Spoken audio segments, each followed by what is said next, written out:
All right, guys. Well, it's part two of our miter saw station upgrade to our shop here.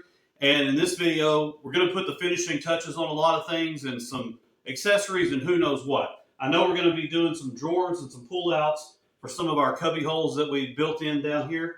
And we're also going to finish up our trim and do some painting so that area looks a little more uniform with our cabinet here that we installed. Thinking about doing some custom drawer pulls out of Magnolia. We'll see if that turns out. And then we might also kind of customize or make some cosmetic upgrades to the old workbench so it ties in a little bit better too. So let's go. All right, so like I said, we are using up scrap wood. Now this was actually some scrap plywood left over from doing the underneath the miter saw, but using everything you got. So we're actually making the drawers for the little small kind of riser that I built on the right side of the miter saw stand. You can see there I'm taking some measurements, but just using anything we can that's around the shop. So I have a stack over off camera that's just pieces of plywood and various things that I'm working through.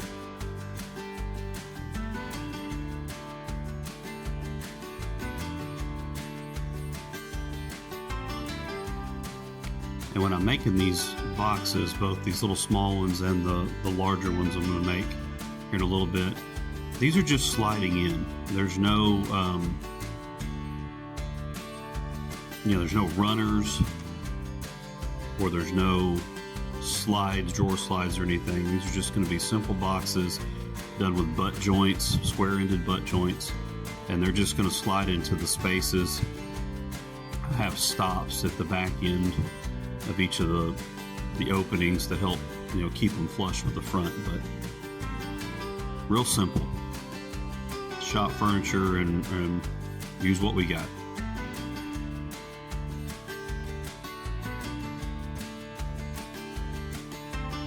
Here we're doing some dados in so we can just pop a panel in the bottom.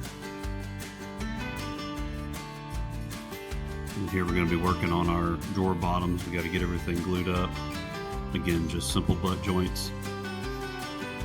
And then we're going to actually use this little frame that we're making to draw out what size we want our panel for the drawer bottom.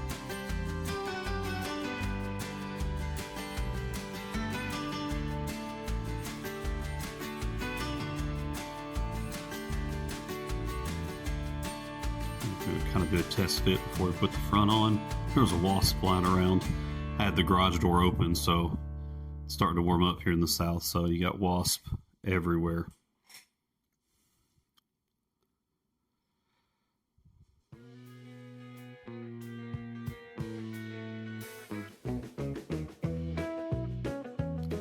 I did want to show that I'm using a push stick and a push block there to be safe, since I've had a few videos where I've just done things not by the book in terms of safety. We're getting our fronts put on here. Of course, I'm just going to show doing one drawer. We're doing several for this little section, but I just wanted to show how I made one of them. And then a nice slow-mo, like a glove, in the words of Jim Carrey.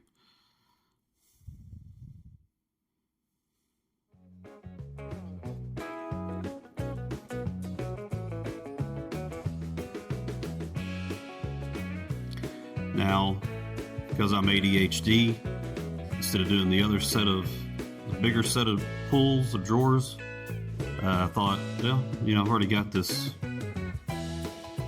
T-track laid down from the first video, so why not go ahead and get it screwed in, and just one task I can check off the list.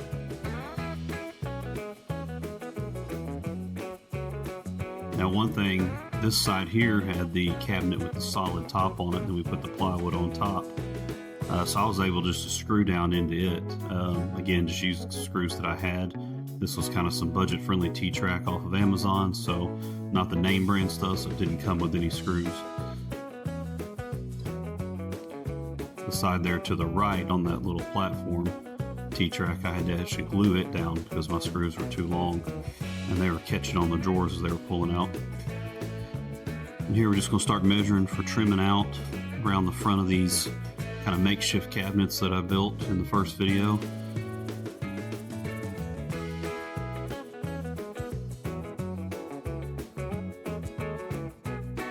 And again, just using pieces and scraps and strips off of lumber that we had. We'll call it resourceful instead of cheap. It's probably more cheap, but we'll call it resourceful.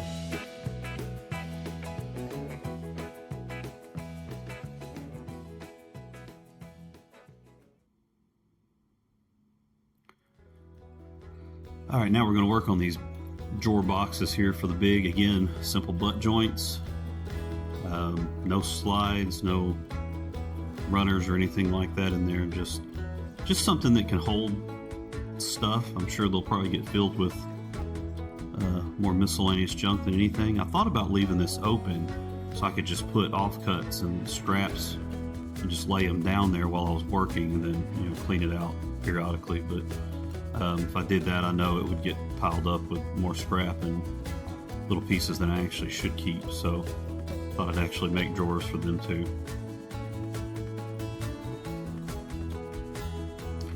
I just put some little braces there, and instead of doing the dados in these, I just put the little brace pieces and then glued and nailed the bottom into it. And I cut all these bottoms out with some plywood with my jigsaw, so they're not exactly straight. You can see a little bit of gaps. I'm horrible with a jigsaw. Absolutely my least favorite tool.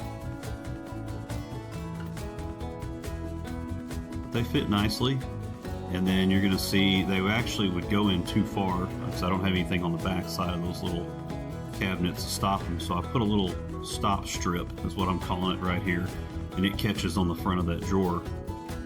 And so it lets it only go flush to the front of the cabinet, so it looks nice. And then of course, you gotta paint.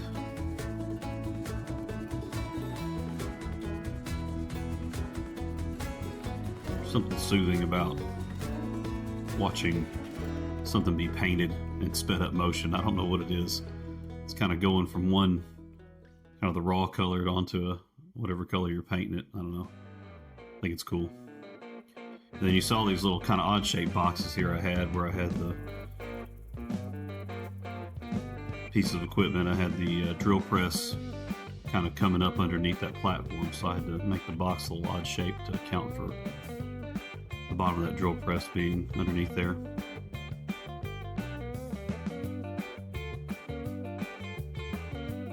Now here we're working on our drawer pulls. I had some scraps of Magnolia left over that my father-in-law gave me, that I did some little small tabletops and things out of at one time, and so I had some scrap pieces. So since they've got that blonde color with those dark streaks and spots in them, I thought that would look cool with the black and the kind of blonde color theme, or the honey color theme I had going on.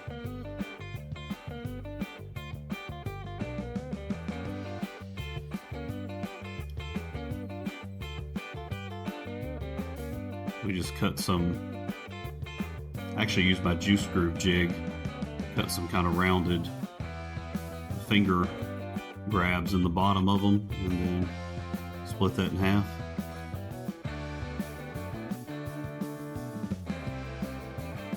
Then I'm using those old gold ones that came on the original old cabinet just as a kind of a reference for size.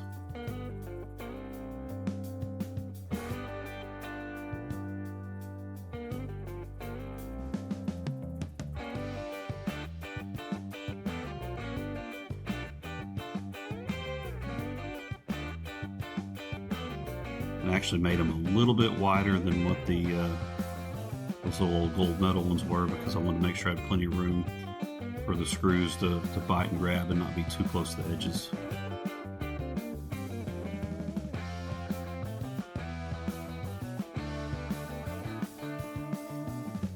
kind of see. I haven't done any beveling or anything yet, just kind of getting an idea what they might look like.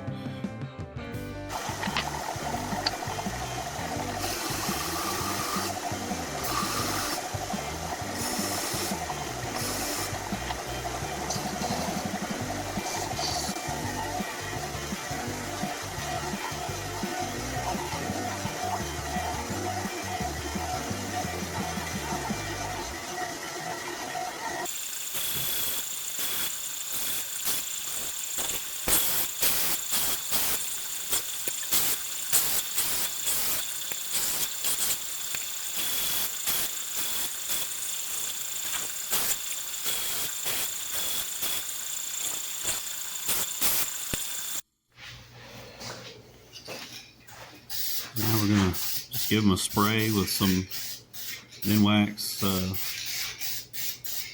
Polycoat. Now, this is actually my third spray on these, so that's why I'm going so quick. I've already done two good coats on the ends and everything.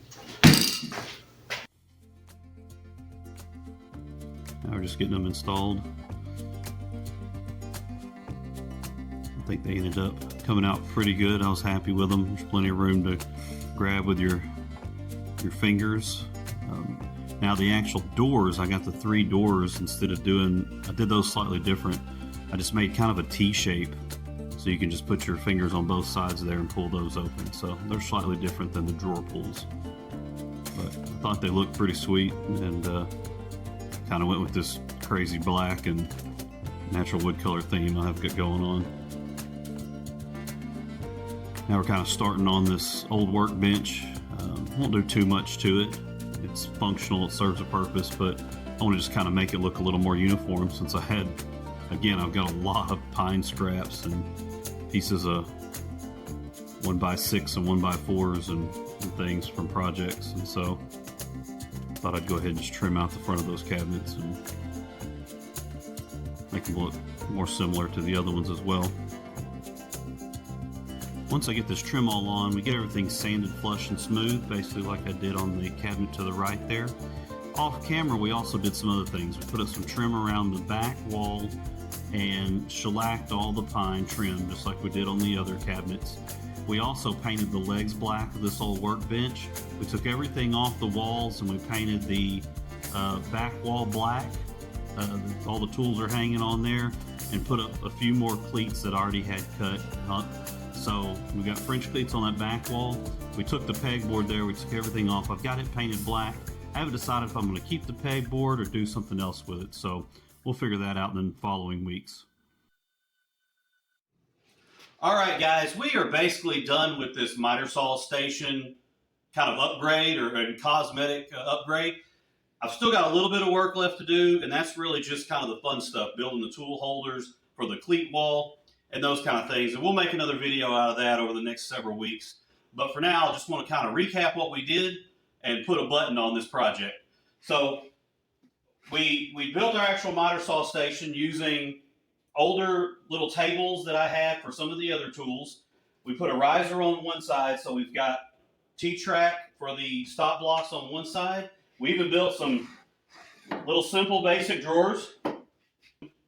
But we're also able to utilize this space for our drill press and our belt sander.